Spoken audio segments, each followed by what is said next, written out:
Hello and welcome to the channel. I wasn't sure originally if it was worth talking about on my channel, but I figured what the heck. So there was no update yesterday. I had made a joke in my last update. I was like, oh, they're going to go one day without an update and everybody's going to think the devs abandoned the game, right? Because they've been posting daily updates. Now we have a new thing called Beta Branch, e1.1.0, not 1.0.0, 0.1, whatever. Let's just read what it says. There's going to be a link down below in the description box if you want to read this at your own leisure, and let's see what this entails. Greeting, warriors of Calradia, whatever. Since the release of Bannerlord, we have shared a number of hotfix patches with you to address some of the most prevalent challenges that players were experiencing. At this point, we want to begin establishing a more structured patch process to better support content changes that bear a greater risk for your gameplay experience. For this purpose, we intend to introduce 2 additional branches to Steam. That's interesting. Aside from our public branch, which players will use by default, we will also offer opt-in alpha and beta branches to the updates. The beta branch will include content that has gone through our internal testing and will be exposed to public testers for at least a week. During this period, we will address discovered issues with hotfixes. Our goal is a weekly cycle where we push our internal version to the beta and the prior beta version to the main Steam build. However, if serious challenges arise, we may delay an update until those issues have been addressed. The alpha branch will include content that is untested. It is intended for players, modders, and explorers that wish to be as close to development as possible, even at the cost of stability. Our goal is to update it daily with our latest development branch. Please be aware that opting into the alpha or beta branch may negatively impact your experience. You can find the patch notes for the beta branch below. We will publish the alpha branch at a later date. So, for now, what's happening is, and I should have done this yesterday, but whatever. I wasn't sure. We are now, this is the part that changes now, if you opt in. I'm probably not going to do it. I'm having fun with the default. A lot of people are having fun with the default, but it seems like there's a fair amount of people that are having bugs and issues with the default. I think if you go alpha and beta, you're just increasing that potential risk. But again, when you load your launcher, if you go into the beta, you will be at 1.1.0. Remember, right now I think we're on 1.0.10, but the native is still on 1.0.0, right? This is the first time the native part changes. Just want to stress that. And again, when you load your game, if it looks like there's an older number at the top right when you're playing, that's normal. That's because you haven't loaded the modules yet. So when you go to load your game, it'll ask you, do you want to play the modules? You say yes. It updates the update to your last game, and hopefully all goes well. 99% hopefully of it goes through, actually if not 100, but there could be something through the cracks that doesn't go through. I know I keep repeating this in all my videos. It's in case this is the first time you watch these videos. A sandbox core, everything here, 1.1.0. I know this is a bit of a rambling, but I wanted to go in order here. So what it fixes apparently so far in the single player crashes, we've got rare formation AI exception, a crash that was associated that occurred when a mount without a rider heard an arrow. Fixed a crash that occurred at the end of the Army of Poachers quest when the AI tries to continue fighting. Fixed a crash that happens when a campaign is started for the second time without exiting the game, or that occurred when selecting the option to attack in the Rival Gang Leader quest after loading a game, or that occurred when AI characters tried to barter prisoners. Fixed a bug where talking to a companion in settlements during the main storyline would crash the game. Fixed a crash in main storyline conspiracy phase. Performance, RAM and VRAM usage is reduced and many leaks are fixed. So your floors should no longer be wet. That was my failed attempt at humor, at least smile at the most. Scene loading performance improvements. Localization improvements, additions, and corrections for Turkish and simplified Chinese translation. I've said the joke before, I'll say it again, it never gets old. There is nothing simple when it comes to learning the Chinese language. Art added new armor, northern lamellar shoulders, plated helmet, assigned a banner to poachers and other neutral parties. Overhauled all of the NPC faces to reduce asymmetry. Oh, that's cool. Toned down exaggerations and create culturally appropriate and appealing phenotypes. Updated some of the lords and ladies' faces for a more culturally appropriate look. Updated nav meshes in Sea Bandit A, Battle Terrain P, Battle Terrain... I'm not going to lie, I don't know what I'm reading here. This should resolve unwanted fights in water and improve fleeing behavior in these scenes. Asarai Town civilian scene-related fixes. Scene-related fixes with Asaron Town B. Empire Town J, siege scene, siege related fixes and seasonal improvements. I don't know what I'm reading here. Crusade Town 004 siege related fixes and visual improvements.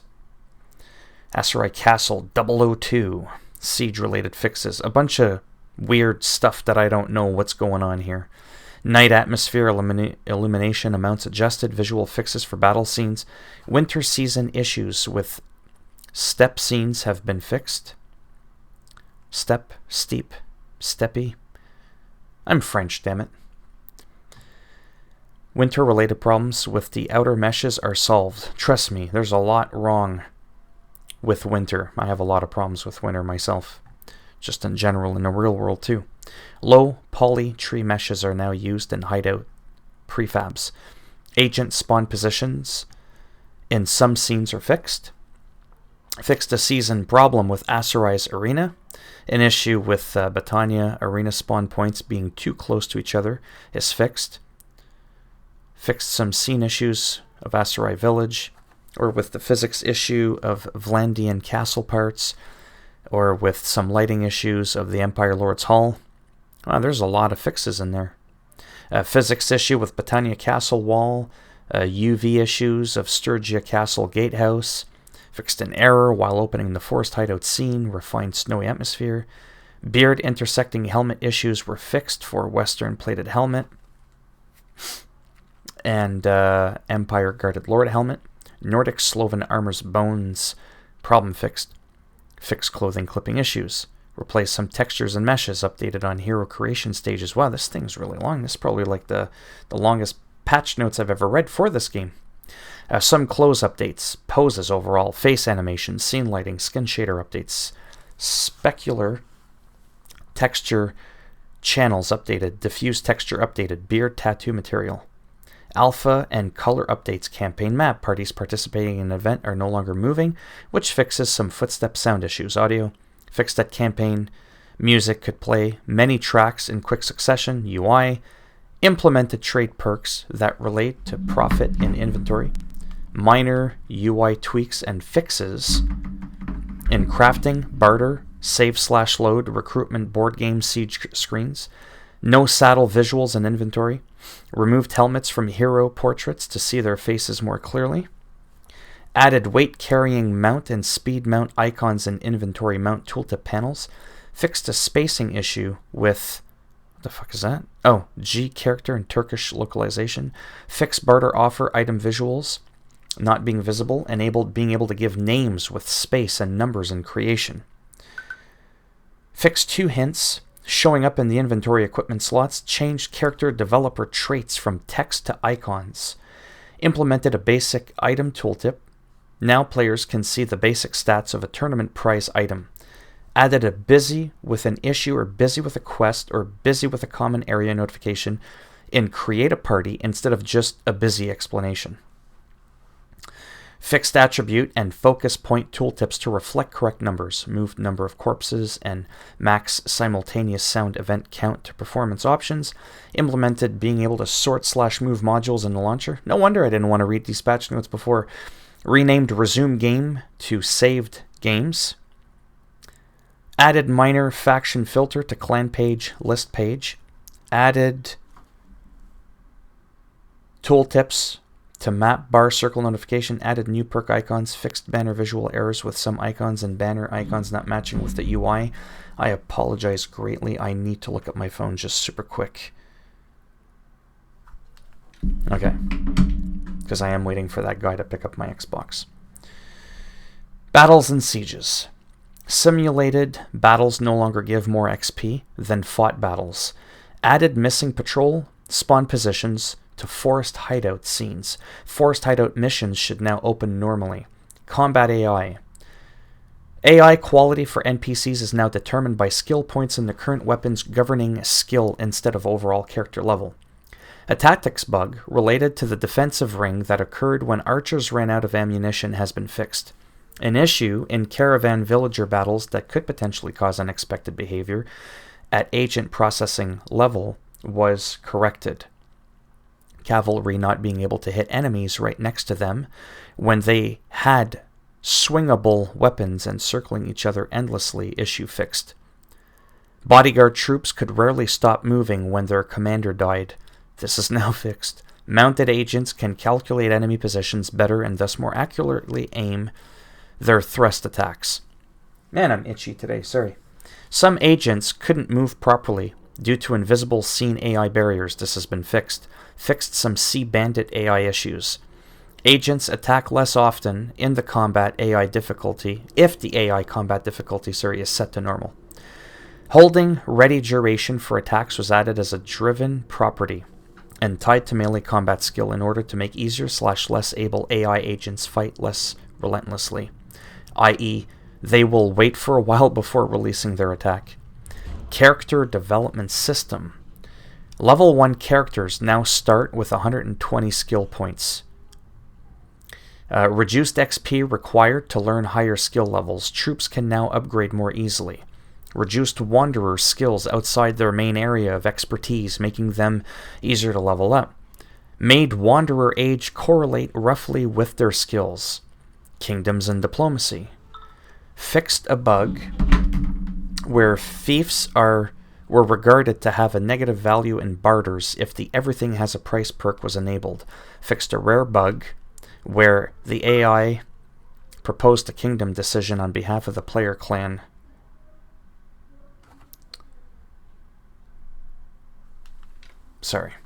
Economy and trade. Prices for armor were changed and high-tier boots and gauntlets now cost more.